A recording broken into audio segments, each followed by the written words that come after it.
உங்களுக்கு தக்காளி சாதம்னா ரொம்ப பிடிக்குமா? அப்போ கண்டிப்பாக இந்த வீடியோவை நீங்கள் ஃபுல்லாக பார்க்கணும். ரொம்ப ஈஸியாக, அதே டயத்தில் ரொம்பவே டிஃப்ரெண்ட்டாகவும் நல்ல டேஸ்ட்டாகவும் செஞ்சு காமிச்சிருக்கு. ஹாய் ஃப்ரெண்ட்ஸ், நான் உங்கள் சுபைதா ஜாக்ஸ் கிச்சன்ல இருந்து. இது உங்களுக்கான சேனல் நமது மொழியில்.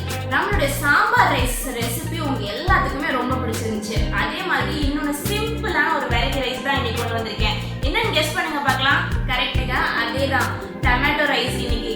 ஸோ இந்த டொமேட்டோ ரைஸ் எப்படி செய்யறதுன்னு டைம் வேஸ்ட் பண்ணாமல் போய் பார்த்துட்டு வந்துடலாம். நம்மளோட சேனல் ஜாக்ஸ் கிச்சனை சப்ஸ்கிரைப் பண்ணி வச்சுக்கோங்க. அதுக்கு பக்கத்தில் இருக்க பெல் பட்டனையும் நான் காமிச்சிட்ட மாதிரி கிளிக் பண்ணி வச்சுக்கோங்க.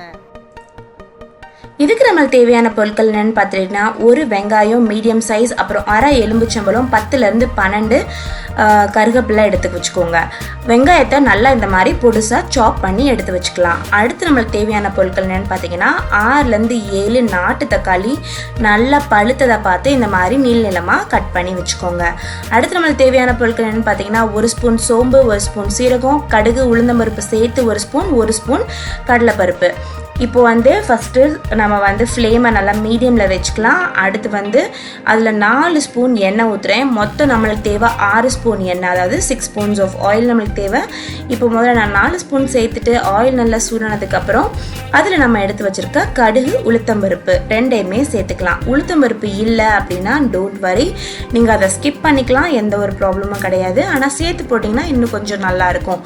இப்போ கடுகு நல்லா வெடிக்கட்டும். கடுகு நல்லா வெடித்து வந்ததுக்கப்புறம் நம்ம அதில் கருவேப்பிலை சேர்த்துக்கலாம். கடுகு வெடிக்கிற வரைக்கும் கண்டிப்பாக வெயிட் பண்ணுங்கள், இல்லாட்டி கடுகு ஒரு மாதிரி கசப்பு தன்மை கொடுக்கும். அப்புறம் இப்போ நம்ம அதில் கடலைப்பருப்பு சேர்த்துக்கலாம். கடலைப்பருப்பு நிறைய பேர் ஆட் பண்ண மாட்டாங்க, ஆனால் நான் மோஸ்ட்லி கடலைப்பருப்பு சேர்த்துக்குவேன். ஏன்னு கேட்டிங்கன்னா, அது ரொம்ப க்ரன்ச்சியாக ஒரு ஃபீல் கொடுக்கும். அதனால இதை நான் சேர்த்துக்கிறேன். உங்ககிட்ட இல்லைன்னா இதையும் நீங்கள் அவாய்ட் பண்ணிக்கலாம். இப்போ கடலைப்பருப்பு நல்லா பொரிஞ்சு வரட்டும். கருக விட்டுறாதீங்க, மீடியம் ஃப்ளேம்லேயே வச்சு இந்த ப்ரொசீஜரை செய்யுங்க. அடுத்து நம்ம இதில் சோம்பு சேர்த்துக்கலாம். சோம்பும் அதே மாதிரி தான், நிறைய பேர் விருப்பப்பட மாட்டாங்க, பட் எனக்கு ரொம்பவே பிடிக்கும். ஆனால் ரொம்பவே டிஃப்ரெண்ட்டாக இருக்கும் இது சேர்த்துக்கிட்டிங்கன்னா ஃப்ளேவர். அதனால் கண்டிப்பாக இதை சேர்த்து ட்ரை பண்ணி பாருங்கள். இப்போது அதுக்கடுத்து சீரகமும் சேர்த்துட்டு நல்லா இதை ஒரு 30 செகண்ட்ஸ்க்கு வதக்கி கொடுக்கலாம். இது நல்லா 30 செகண்ட்ஸ்க்கு வதங்கினதுக்கப்புறம் இப்போ நம்மளை நல்லா சாப் பண்ணி வச்சுருக்க வெங்காயத்தை சேர்த்துக்கலாம். ஒரு வெங்காயம் போதுமான அளவு தான் இந்த குவான்டிட்டிக்கு. இப்போ நான் ரைஸ் பார்த்தீங்கன்னா கிட்டத்தட்ட ஒரு 300 கிராம்ஸ் ரைஸ் நான் குக் பண்ணி ஆல்ரெடி எடுத்து வச்சுருக்கேன். அதை தான் இப்போ சேர்க்க போகிறோம். இதில் இப்போ நான் வெங்காயம் நல்லா வதங்கிடுச்சு. இதில் இப்போ இதில் நம்ம கட் பண்ணி வச்சுருக்க தக்காளியை சேர்த்துக்கலாம். தக்காளி இதில் சேர்த்துட்டு உடனேயுமே எப்போயுமே இதில் தக்காளி சேர்த்ததுக்கப்புறம் உப்பு சேர்த்துக்கிறோம். அது ரொம்ப ரொம்ப ரொம்ப இம்பார்ட்டண்ட். ஏன்னு கேட்டிங்கன்னா, அப்போ தான் அந்த தக்காளி நல்லா மசிஞ்சு வேகிறதுக்கு அந்த உப்பு அதுக்கு ஹெல்ப் பண்ணும்.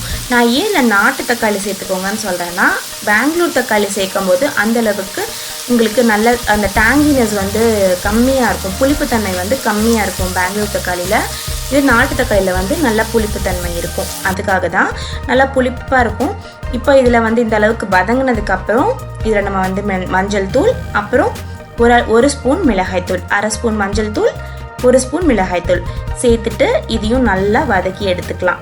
ரொம்ப மசாலாலாம் எதுவுமே சேர்க்க கிடையாதுங்க, வெறும் மஞ்சள் தூள், மிளகாய்த்தூள் அவ்வளோதான் நம்ம மொத்தமாகவே சேர்க்குறோம். இப்போது நான் சொன்ன இன்னும் 2 ஸ்பூன் எண்ணெய் இதில் ஆட் பண்ணிக்கிறேன். இப்போ உங்களுக்கு நீங்கள் முதலே 6 ஸ்பூன் சேர்த்துக்கிட்டாலும் சரி, இப்படி கொஞ்சம் கொஞ்சமாக நீங்கள் சேர்த்துக்கிட்டாலும் சரி, அது உங்களுடைய ஆப்ஷன் தான். இப்போ இதில் நான் ஏற்கனவே உப்பு சேர்த்துருக்கோம், அதனால் மிச்சம் கொஞ்சமாக தேவைப்பட்டதுனால எக்ஸ்ட்ராவாக சேர்த்துருக்கேன் உப்பு.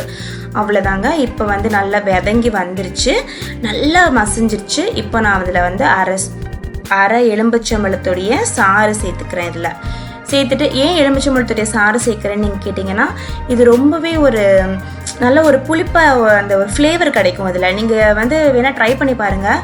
லெமன் சேர்த்து ட்ரை பண்ணுங்கள், லெமன் சேர்க்காமல் ட்ரை பண்ணுங்கள். கண்டிப்பாக உங்களுக்கு அந்த இதில் டிஃப்ரென்ஸ் இருக்கும். லெமனோட டேங்கினஸ் ரொம்ப நல்லாயிருக்கும். இப்போ இந்த அளவுக்கு நல்லா குக் ஆனதுக்கப்புறம் அவ்வளோதாங்க, ஆல்மோஸ்ட் இந்த தொக்கு ரெடி ஆகிடுச்சு. இது நீங்கள் வேணால் கூட ஃப்ரிட்ஜில் வச்சுட்டு 1 வீக்குக்கு கூட நீங்கள் அதை ஸ்டோர் பண்ணிக்கலாம். ஸ்டோர் பண்ணிவிட்டு எப்போ வேணுமோ அப்போ நீங்கள் அதை கலந்து நீங்கள் ரெடி பண்ணிக்கலாம். இப்போ நான் இம்மீடியட்டாகவே இதில் ரைஸ் போட்டு இதில் வந்து நான் கலந்து காட்டுறேன் பாருங்கள். ரொம்ப நல்லா கலர்ஃபுல்லாக நல்லா டேங்கியாக நல்ல டேஸ்டான தக்காளி சாதம் ரெடி ஆகிடுச்சு. இதுக்கு மேலே கொஞ்சமாக கொத்தமல்லி தழை தூவி நம்ம வந்து நல்லா சுட சுடவை இதை வந்து நம்ம சர்வ் பண்ணலாம். ஸோ வந்து இது நீங்கள் ரெடி பண்ணி தொக்கு ரெடி பண்ணி ஃப்ரிட்ஜ்லேயும் வச்சுக்கலாம், இப்படி இமீடியட்டாகவும் நீங்கள் சர்வ் பண்ணலாம். ஸோ அவ்வளோதாங்க, மேலே தக்காளி கொத்தமல்லி தழை தூவியாச்சு. இப்போ நீங்கள் இதை இமீடியட்டாக சர்வ் பண்ணுங்கள். இதை டேஸ்ட் பண்ணி பார்த்துட்டு எப்படி இருக்குது அப்படின்றத எனக்கு மறக்காமல் கமெண்ட்டில் சொல்லுங்கள்.